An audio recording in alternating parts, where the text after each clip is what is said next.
For such power plants, we propose that utilities running them would be advised to close them if their emission is above the preset norms.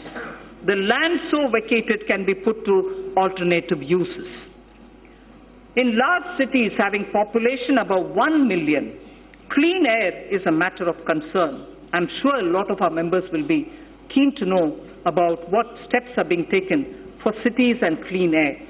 The government proposes, Honourable Speaker, to encourage such states that are formulating and implementing plans for ensuring cleaner air in cities above 1 million. Parameters for the incentives would be notified by the Ministry of Environment, Forests and Climate Change. Allocation for this purpose is 4,400 crores for 2020-2021. So there is something which, before I move to talking about governance, because the three themes that I put before the members is coming to a close, I fall back on the wise words of Thiruvalluvar. And this, it's very important, sir. We have heard several words of wisdom from Thiruvalluvar. Thiruvalluvar has spoken about what a good country is. What a good country is actually got to be like. And what makes up for jewels of a good country. I first read it in Tamil, then I'll give you the meaning. Pini inmai, selvam, vilai inbam, emam. Pini inmai, selvam, vilai inbam, emam. Ani enba, nattin vaindu. Ani enba, nattiv vaindu. There are 5, what Thiruvalluvar says, which are jewels for a good country.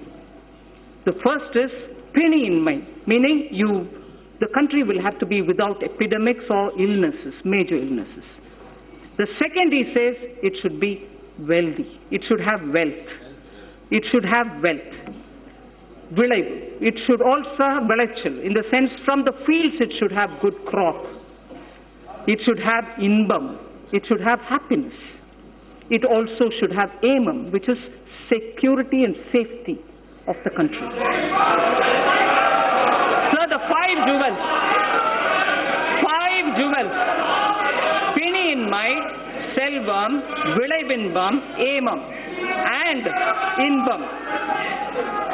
Prime Minister Modi. Prime Minister Modi.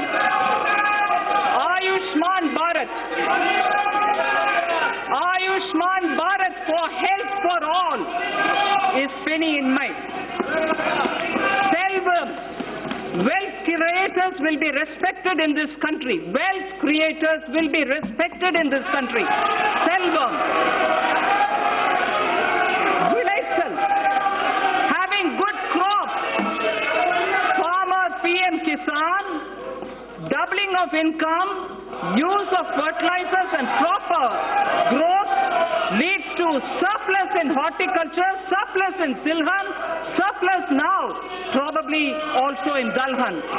So the Prime Minister's program at health, at creating and giving respect for wealth creators and improving agricultural output and looking at ease of living, bringing happiness to people, and above all, the 5th, emam, this country's national security. You have enough proof to say national security is the top priority of this government.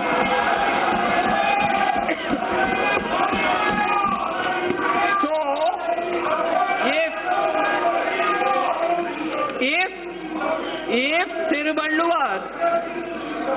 if Thiruvalluvar, आपको कुछ होना चाहिए, तमिल में पढ़ा है, बैठ जाइए. That's right, sir.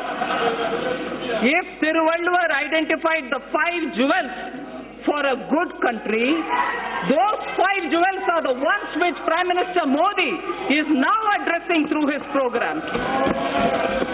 For health, Ayushman, for wealth creators, a respectable and honorable climate, good crops, happiness through ease of living and national security.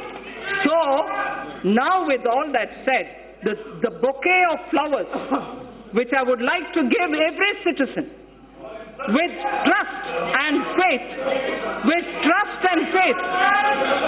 had flowers and aspirational India, had aspirational India, a set of flowers under aspirational India, had set of flowers under environment and economy and also commerce and industry. A third set of flowers was under the caring India, caring society that we want to have. Now this bouquet of flowers is held by two hands, governance and other financial institutions. I speak about governance, sir, which is very important. Good governance is what is going to be giving face to the people. Honorable Speaker, sir, all the while I have explained the color and composition of the bouquet of flowers, schemes and programs. They were grouped under aspirational India, economic development and caring India. Now I speak about the two hands that will hold them. One such a hand is governance, which is clean, corruption-free, policy-driven, and good in its intent.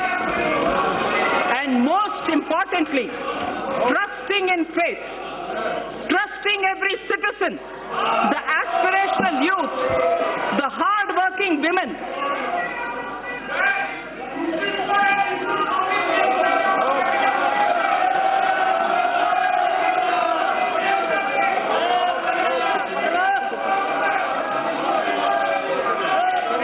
Honorable Speaker, sir, trusting every citizen, I repeat, trusting every citizen, the aspirational youth, the hard-working women, the risk-taking entrepreneur, the ever-hopeful and untiring farmer, or the wise and old senior citizen.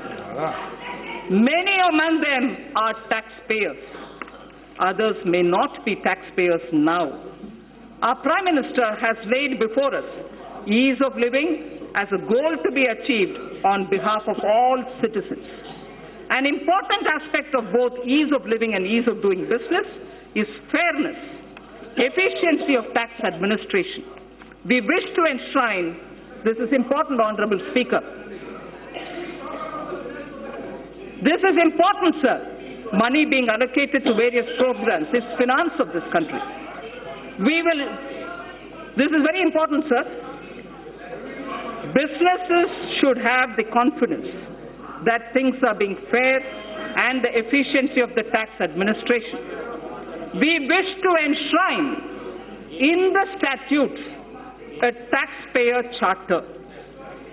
Through this budget, a taxpayer charter is getting institutionalized into the statutes. It's going to be enshrined as a part of our laws. That's building trust. A taxpayer statutes will be a part of our, a taxpayer charter will be a part of our statutes. Our government would like to reassure taxpayers that we remain committed to taking measures so that our citizens are free from harassment of any kind.